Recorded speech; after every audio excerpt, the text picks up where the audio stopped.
The views and opinions of the guest on We Are Flatbush does not reflect the views and opinions of the platform. We do not instigate, propagate, or glorify anything. It's all educational and entertainment purposes only. Please enjoy and thank you for watching.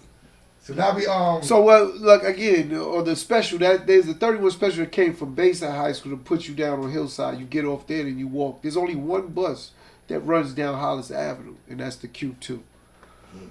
So if you don't get on this bus, I heard if you don't get on this bus, what that means? So back then, that beef was so real. They knew Southside niggas. Q2 starts in the middle of Jamaica, Queens, which is Southside at the turn. So you had to get on that Q2 and ride it all the way to Hollis. So niggas from Southside, Monkey Dave and some others, would be in front of that Q2. So if they missed you on the special, they was there at the Q2.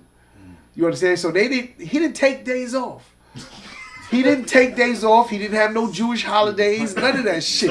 This nigga was there every day, and it would be 20, 30 of these niggas waiting in front of the Q2. So when you got to go on that Q2, it was on. It was on. There's no getting around it. And it's set up in the center of fucking Southside, the heart of Southside.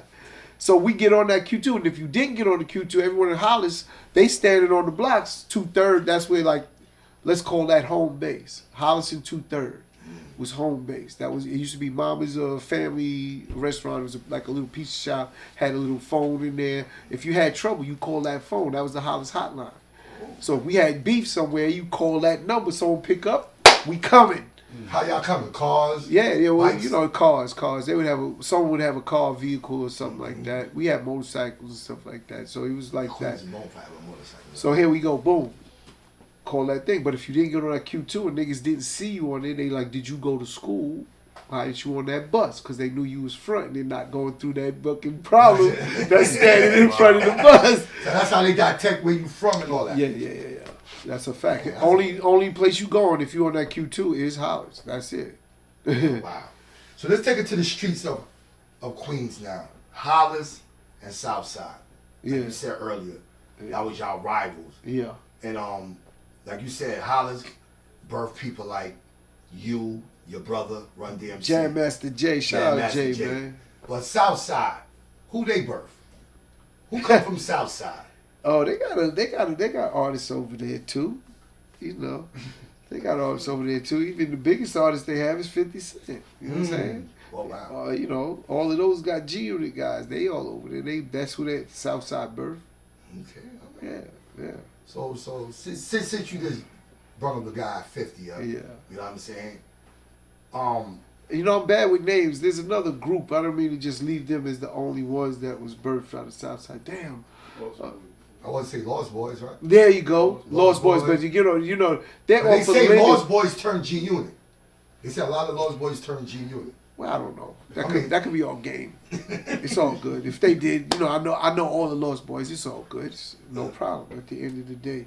But they were for Linden, and they're on the border over there. Like, yes, they was in Southside too. So yeah, okay. That's the group I meant to mention. And like, who's the famous Tribe street? Called Quest, maybe they was right there borderline too. So who's the famous street guys that come out of Queens?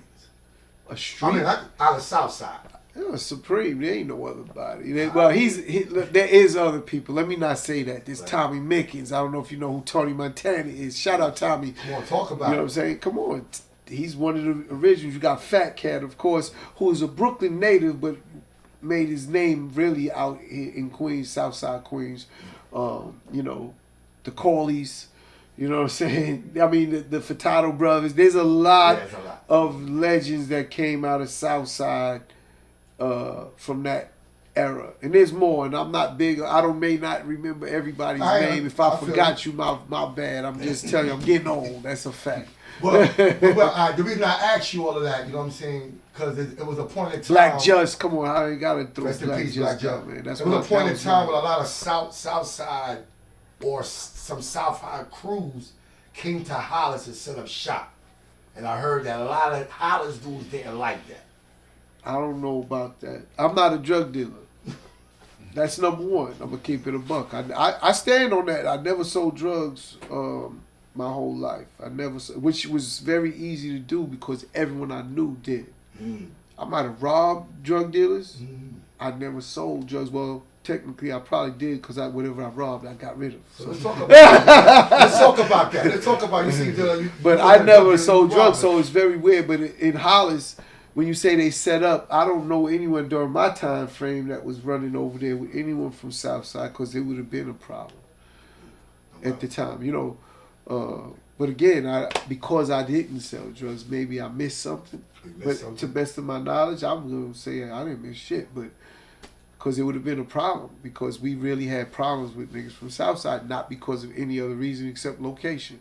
You from there, we from here, we got problems. So it's a territorial thing. Yeah. You from one side, I'm McCall from and the Hatfields, you know what I mean? So it wasn't like really personal, like something happened. Well, it like things, of course, you know, I hurt. talk to a lot of inner city kids all the time and gang members, you know, and that's the hardest part to turn back or to fix is bloodshed.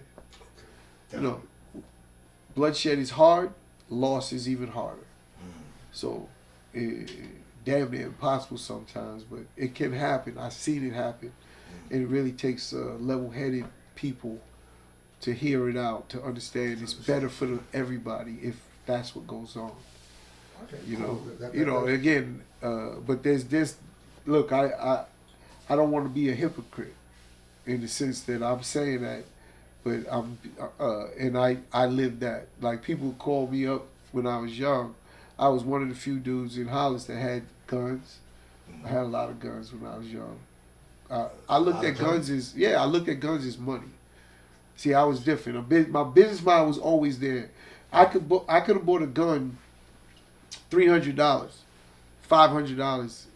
A year later, I'm going to sell it for $6,000 to $1,000. It didn't matter. That's the value of a gun. So that was your little hustle. So I would just get them and have them, but it was a hustle. But it was just like cash. It was always I could always sell it, no matter what. I could always sell it. And in the other part of it, like I said earlier with the movie Juice, I was the one guy that they knew had the juice. Let's say I had them guns. I had them, so they would come to me, and when there was a problem, I had cars, motorcycles, right, money, and they would come to me and be like, "Oh, Lele just got shot. Come on." I never thought ever, like, "Oh man, if we go over there, what trouble am I gonna get in?" I just react. Let's go. What? They got Lele? Let's go. So you was with the shits. You was with the shits then. Again, that's what they say today is really the ignorance. Like I'm trying to be as honest as I can because it was never a thought. So when I hear when they with the shits, yes, because I never thought about anything. I just did. Just did it. And it just felt right. Right? It felt like that's what I'm supposed to do. So, and that was really my whole adolescent time is just really reacting to situations. So that's why I said I don't want to be a hypocrite because I did exactly what I said you shouldn't do. Right. But in hindsight, I was also blessed because most of my peers went to jail and got caught, and I avoided it by the grace of God, right? And that's something you learn in your life. And as a youth, I tell them you should try and learn from someone else's problems or mistakes. Definitely. Oh, you're supposed to learn from either your own. We say or you're someone supposed to, else's but mistakes. the way we really learn is through your own mistake. That's when you really truly I got learn. shot at 3 times, and what did you learn from that? To run faster, duck what? Carry another nigga gun, faster on the draw. Because I'm telling you, it's gonna teach you a lot. It's gonna teach you something. Like I just said that as a joke, and I don't mean to make no light. I don't want to make no light of it. But that's how I know whatever mistake that was, because there's a mistake in there somewhere. I guarantee that was your biggest learning lesson. You'll never forget that. And that's why I said you have to learn on your own. But if you could take it in from someone that made these mistakes prior, so you learn faster. You know what I'm saying? I mean, if it could avoid you jail time, like I know dudes that spent their whole life in jail. When you look at their numbers that they spent in jail, let's say they're my age and they did 40 years. You can't count them in jail in the beginning of their life. At 10 years old, what are they doing at 10? They right? fucked up your whole life. But as adolescent, you get to 15, you going in, and it's like your whole life you gave to the system. It's like, what is that? That's not life. That's not a life to live, is what I mean. That's not real. Some people think it's real. Fuck real, then. Some people think it's real. Hey, fuck real. Jail is for suckers. I tell everyone inside it, and they understand and agree. I'm not saying nothing about anything except for you don't want no one telling you what to do, when to do it, how to do it all day, every day. That's jail. That's a fact. That's jail. No one wants that. I don't want that. I don't wish that on my enemies. I promise you. I don't wish it on nobody. It's not for nobody. That's nothing. I don't think I want jail for nobody. Yeah. Flatbush. Westbury to Lincoln, Clarkson Ave to Lennox, 21st to Church, Notion Ave to Riddock, Newkirk to 230, the junction where the two stop, Veer side the 90s, Flatbush Ave and Bear High. We are Flatbush.